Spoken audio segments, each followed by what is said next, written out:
بنیادی طور پر ہم سیکولرزم کو سمجھنا چاہ رہے ہیں، اور سیکولرزم کا میں نے آپ کو پہلے پروگرام میں بتایا تھا کہ ورڈ ہمارے ہاں اتنا زیادہ استعمال ہوتا ہے کہ آپ کسی بھی ہمارے کارکن سے بھی پوچھیں گے تو وہ بھی آپ کو بتا دے گا کہ سیکولرزم کیا چیز ہے، مطلب جو اس کے عمومی معنی استعمال ہوتے ہیں۔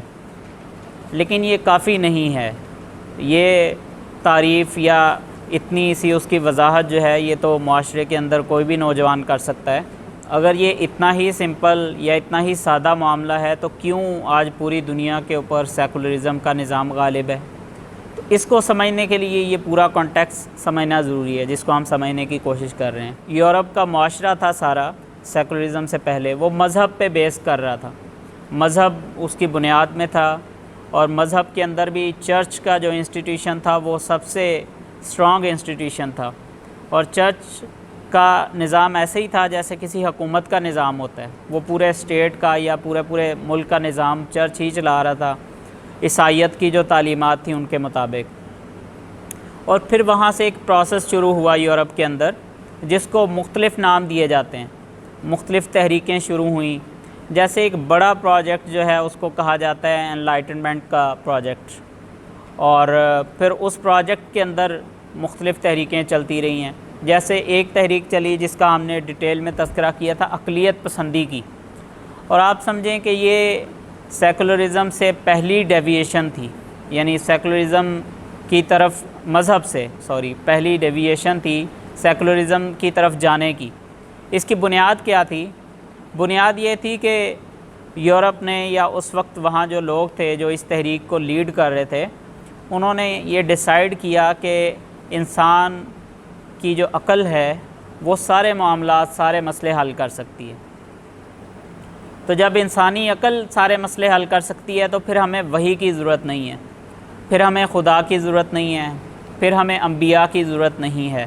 تو یہاں سے آغاز ہوا مذہب کا انسانی زندگی سے نکلنے کا۔ پوری دنیا کے اندر روایت یا ٹریڈیشنل ایک سسٹم ہے جو چلتا آ رہا ہے، اس روایت کے 3 مراکز تھے: خدا، کائنات اور انسان۔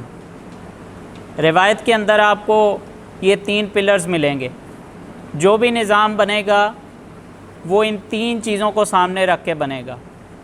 ایک خدا ہے جس نے یہ کائنات بنائی ہے، اور اس کائنات کے اندر جو مرکزی حیثیت ہے وہ انسان کو حاصل ہے، یہ روایت کہتی ہے۔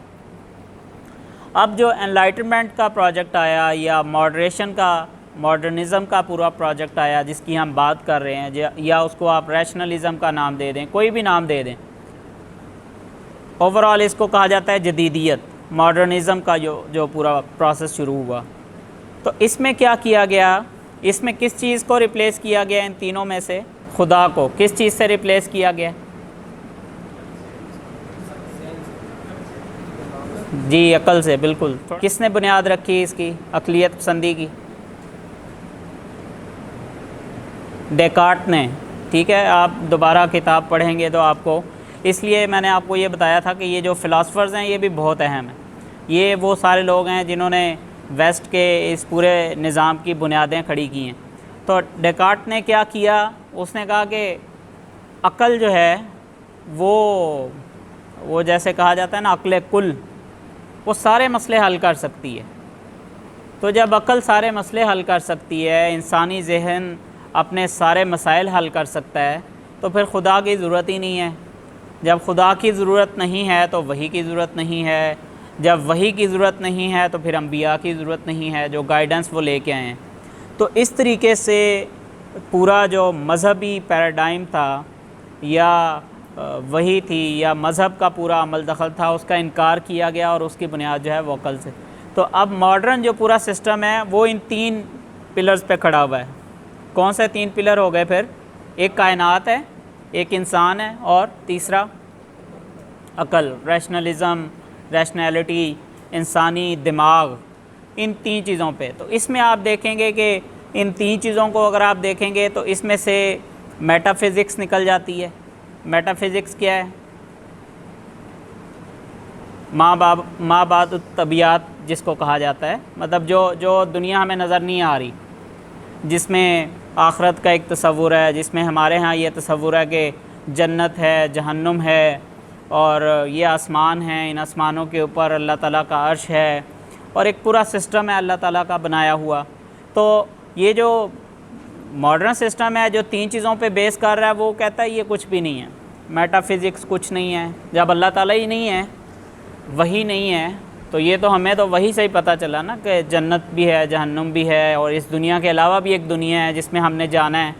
تو آپ دیکھیں کہ صرف یہ عقل ریپلیس نہیں ہوئی خدا سے، بلکہ پورا تصور ریپلیس ہو گیا۔